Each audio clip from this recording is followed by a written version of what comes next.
YouTuber Austin Jones has been arrested on child pornography charges. He was arrested on Monday night.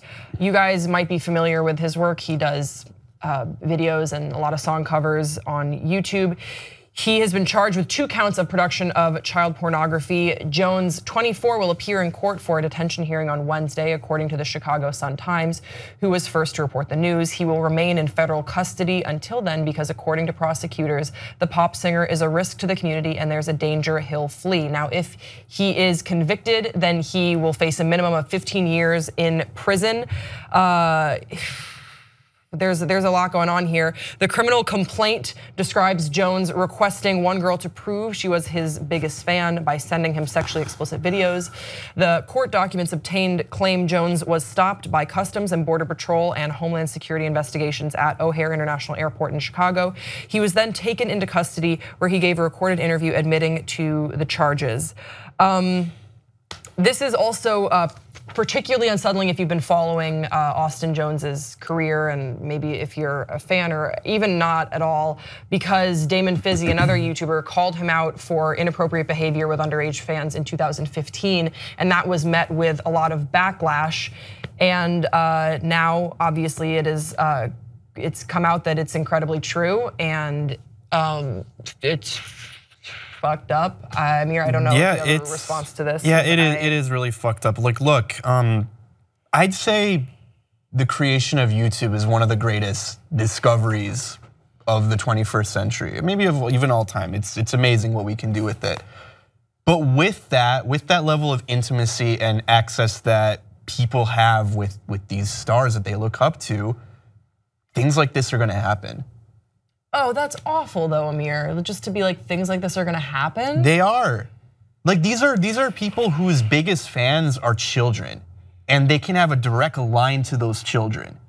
And like, we haven't really figured out a good way to like have parental controls in these types of situations. Like, obviously we haven't, because this guy was able to do this. And there have been others. Like, there was rumors that Sam Pepper, for instance, like, he did the same thing. Like, he was hitting on underage girls all the time. In 2015, there were a whole bunch of YouTubers that were on the Vans Warped Tour, and I know that I didn't follow this very closely, so maybe you guys can clarify anything that I'm getting wrong in the comment section below. But basically, there were more than one YouTuber, but Austin Jones was one of them that were called out for inappropriate behavior with underage fans, because a lot of their fan base are younger girls that sort of look up to a lot of these YouTube stars in the sense of, they're a little bit of millennial matinee idols, I guess you could liken them to.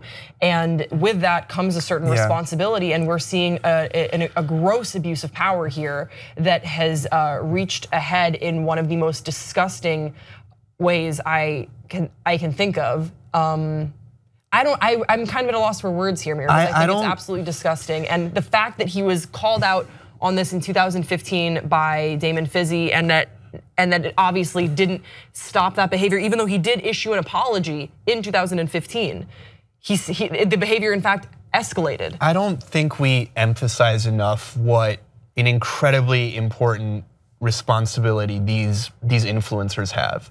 The ones that their fan base is like young kids. Huge. He has more than 500,000 subscribers. Like, it no longer cannot go ignored. Like, there needs to be, I don't know what we could put in place for the creators to understand their responsibility of how much they're gonna be influencing these children, the next generation. Well, that's a good question, especially because when they were policing each other in the sense of other YouTubers calling them out, the response was not good. And it ended up being sort of a war of words, he said, she said, he said sort of thing.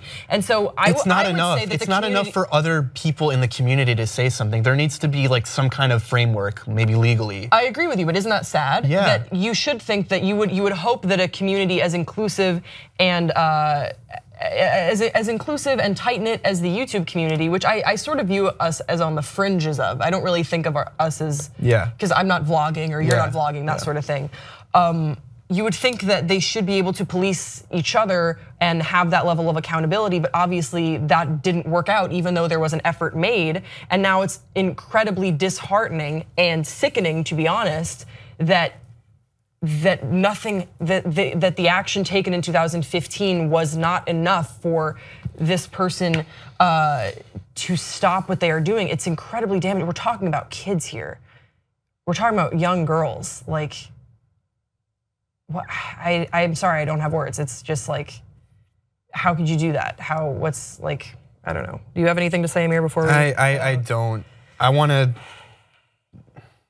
Parents need to do more, but like, there's only so much they can do at this point. Like, you can't like completely restrict your kid from going on the internet. You know, that's kind of unreasonable. I mean, you can teach them over and over like that you can't do these things online with people that are older than you, but at the end of the day, it's like, these are the stars that they look up to, and they can talk to them. They can actually reach out to them, and they're gonna respond to them. I also think that maybe this will serve as a reminder that when someone blows a whistle on someone, don't immediately just jump to the defense. More be often skeptical. than not, it's not that, you know, if someone is blowing a whistle on someone, it's not because they are craving attention. I don't think that, I don't know much about Damon Fizzy, but I don't think that when he did it, he was like, oh, I want to get more famous. I think that it was because he saw something wrong going on and he wanted to call attention to it. And I think if we'd started paying more attention, then maybe it wouldn't have escalated to this degree. So when someone is calling out some bad behavior, take a minute to look into that and you know, conduct the proper sort of investigation. I guess that's all we can say on this. Hey, sorry for breaking some shitty news in the comment section below. Let us know what you think about this. Please be respectful and don't forget to subscribe to this channel. We will see you next time on Pop Trigger.